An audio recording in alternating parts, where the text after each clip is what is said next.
Assalamualaikum warahmatullahi wabarakatuh. Selamat berjumpa anak-anakku semuanya dalam pembelajaran fisika hari ini. Semoga anak-anakku semuanya dalam keadaan sehat walafiat. Amin. Nah, untuk pertemuan kali ini kita akan belajar tentang perpindahan kalor secara konduksi. Nah, sebelum kita belajar, marilah kita berdoa terlebih dahulu. Doa mulai. Raditu billahi rabba wa bil islami dina wa bi muhammadin nabiyya wa rasula rabbi zidni ilman warzuqni fahma. Anak-anakku semuanya, kompetensi dasar yang harus dimiliki anak-anakku semuanya nanti adalah sebagai berikut. Kemudian tujuan pembelajaran kali ini adalah agar anak-anakku semuanya dapat mencapai seperti apa yang anak-anakku lihat. Kita masuk materinya ya, yaitu konduksi atau hantaran. Nah, ada dua proses konduksi, yaitu pertama, dalam logam, kalor yang dipindahkan melalui elektron bebas yang terdapat di dalam struktur atom logam. Di tempat yang dipanaskan, energi elektron-elektron bertambah besar. Oleh karena elektron bebas mudah berpindah, maka elektron-elektron lain yang letaknya lebih jauh melalui tumbukan. Dengan cara ini, kalor berpindah lebih cepat. Kemudian yang kedua, dalam zat bukan logam, partikel-partikel yang dipanaskan bergetar lebih cepat hingga energi kinetik partikel-partikel makin besar. Nah, partikel-partikel ini kemudian memberikan sebagian energi kinetiknya ke partikel-partikel terdekatnya melalui tumbukan.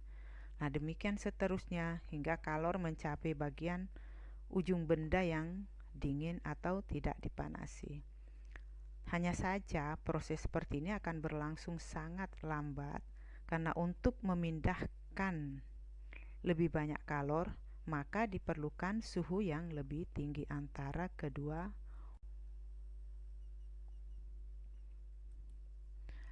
Anak-anakku semuanya, anak-anakku tentunya selalu melihat benda-benda di sekitar kita, ada yang dapat menghantarkan kalor dengan mudah dan ada yang sukar menghantarkan kalor.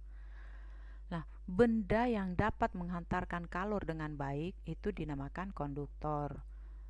Contohnya, besi, baja, ada tembaga, seng, aluminium, dan lain sebagainya. Kemudian, benda yang tidak dapat menghantarkan kalor dengan baik itu dinamakan isolator. Contoh, kaca, plastik, benang wol, dan kayu.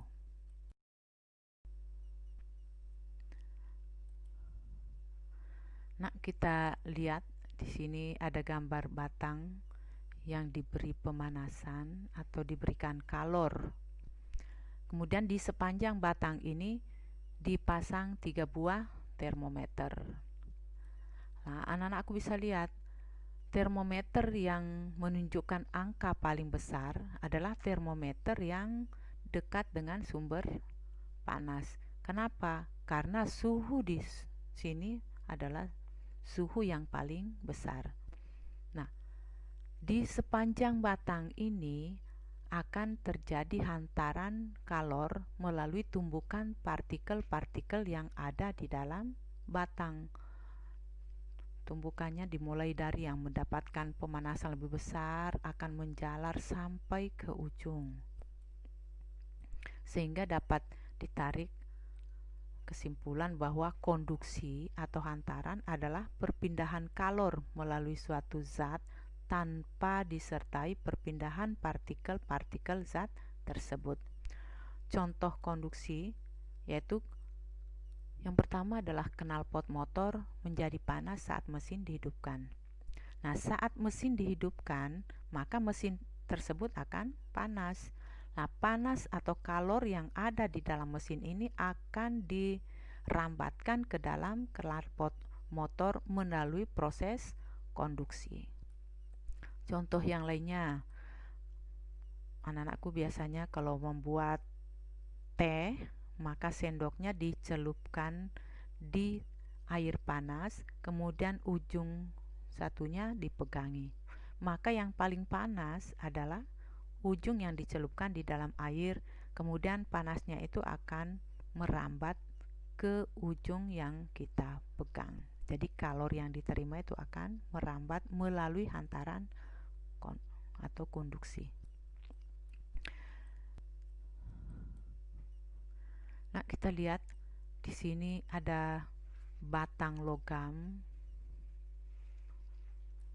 Kemudian dari eksperimen batang logam yang dipanaskan ini atau diberi kalor dengan suhu tertentu, maka akan didapat bahwa kelajuan hantaran kalor adalah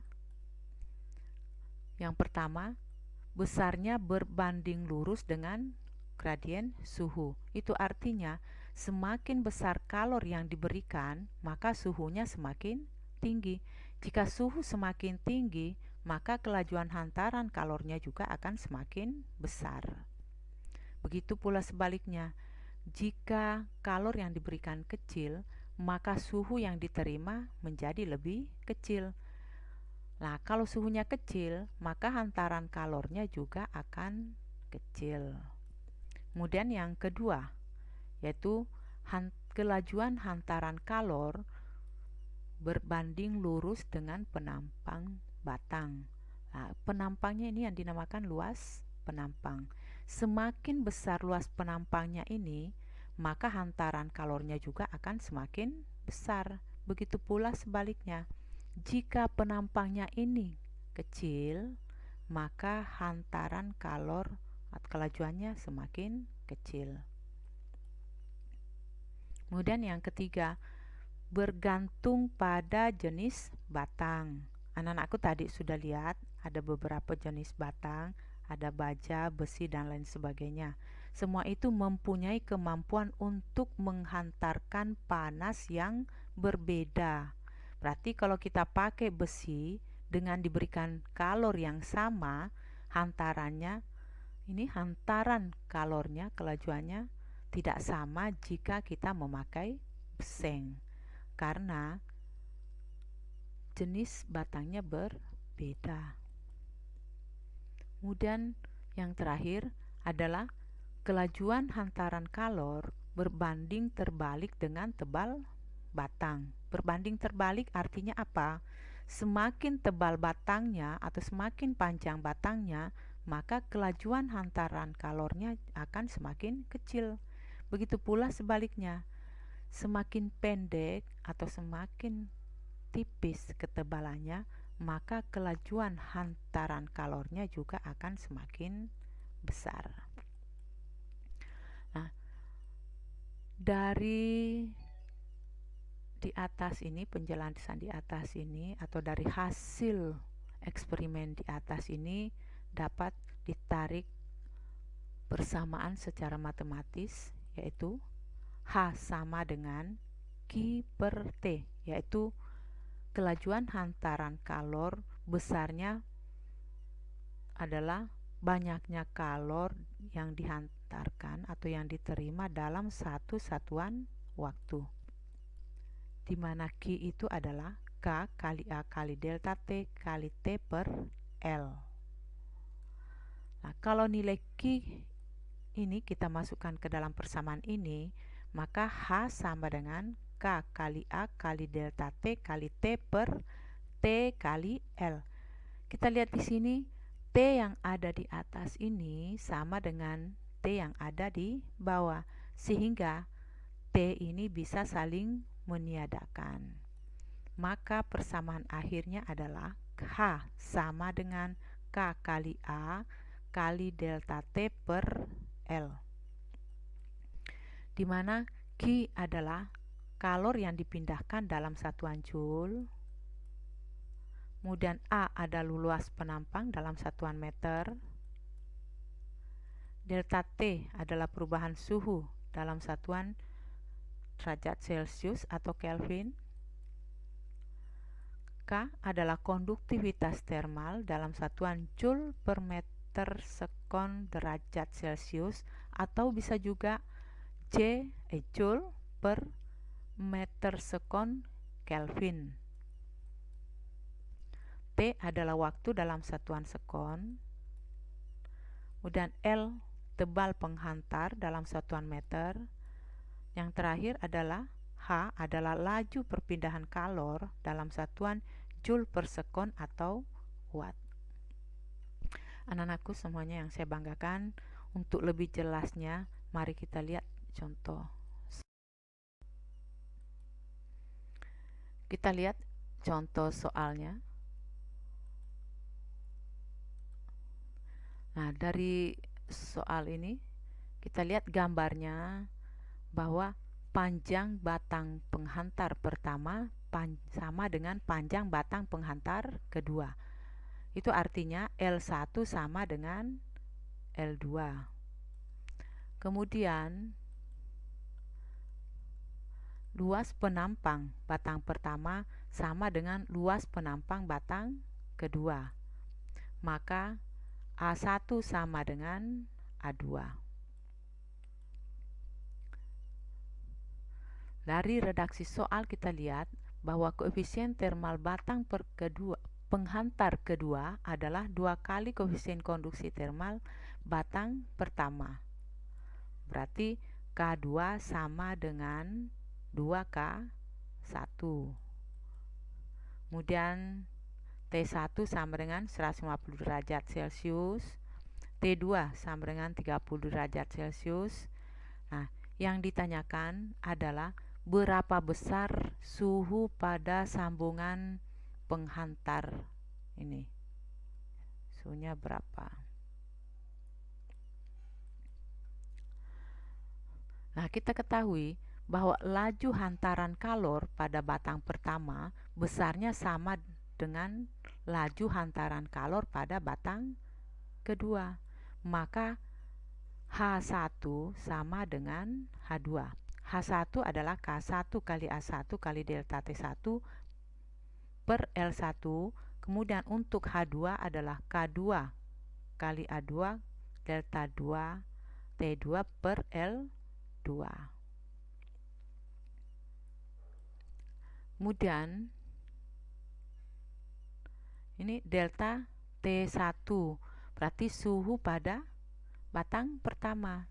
Kita ketahui bahwa ujung pertama besarnya 150 derajat, kemudian ujung kedua adalah 30 derajat.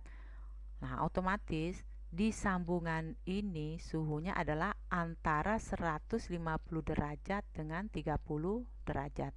Itu artinya suhunya 150 derajat ini lebih besar daripada di sambungan. Nah, anak-anakku semuanya, mana yang dikurangi?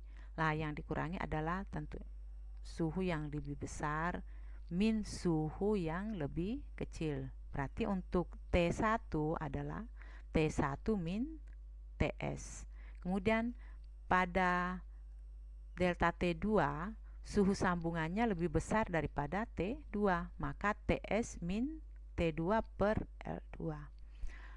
Nah, kita masukkan nilainya, yaitu K1 kali A1, T1 nilainya 150 derajat min TS per L1 sama dengan 2K1 kali A2 dalam kurung TS min nilai dari T1 adalah nilai dari T2 adalah 30 derajat per L2.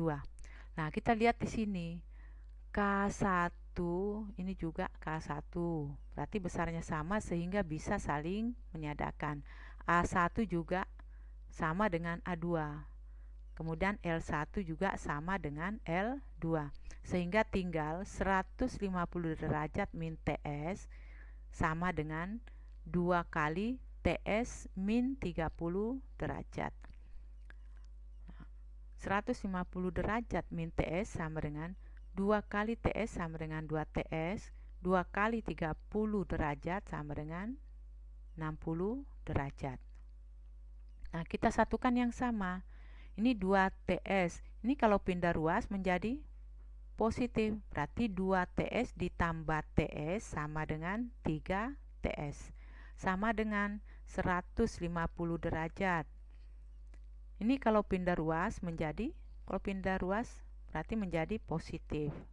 Maka 150 derajat ditambah 60 derajat sama dengan 210 derajat. Artinya, suhu pada sambungan ini besarnya adalah 210 derajat dibagi 3 sama dengan 70 derajat Celcius. Kemudian contoh kedua, diketahui di sini batang besi panjangnya adalah 4 meter. Kemudian memiliki luas penampang 24 cm. 24 cm ini adalah A2.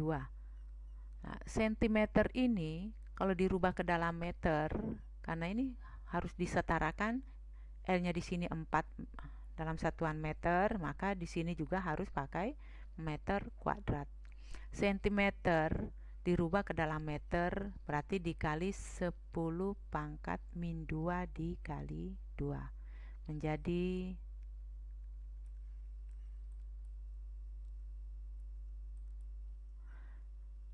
24 kali 10 pangkat min 4 meter kuadrat. Kemudian koefisien konduksi termalnya adalah 0,2 kalori per meter sekon derajat Celcius. Nah, yang ditanyakan adalah berapa jumlah kalori yang dirambatkan. Jumlah kalori yang dirambatkan adalah persamaannya H sama dengan K kali A kali delta T per L. H sama dengan nilai K 0,2, kemudian nilai A, ini delta T, kemudian L. Nah, 0,2 kali 24 kali 10 pangkat min 4 kali 50 sama dengan 0,024 dibagi 4 sama dengan 0,0006. Maka jumlah kalori yang dirambatkan oleh besi yang dipanaskan adalah 6 kali 10 pangkat min 4 Joule per sekon. Nah, kesimpulan dari hasil pembelajaran kita hari ini adalah yang pertama, proses konduksi ada dua, yaitu dalam logam, kalori yang dipindahkan melalui elektron bebas antar atom, logam, kemudian dalam zat bukan logam. Kemudian persamaan laju konduksi, yaitu H sama dengan K kali A kali delta T per L. Nah, demikian pertemuan kita hari ini. Mari kita akhiri dengan bacaan hamdalah. Alhamdulillahirabbil alamin. Assalamualaikum warahmatullahi wabarakatuh.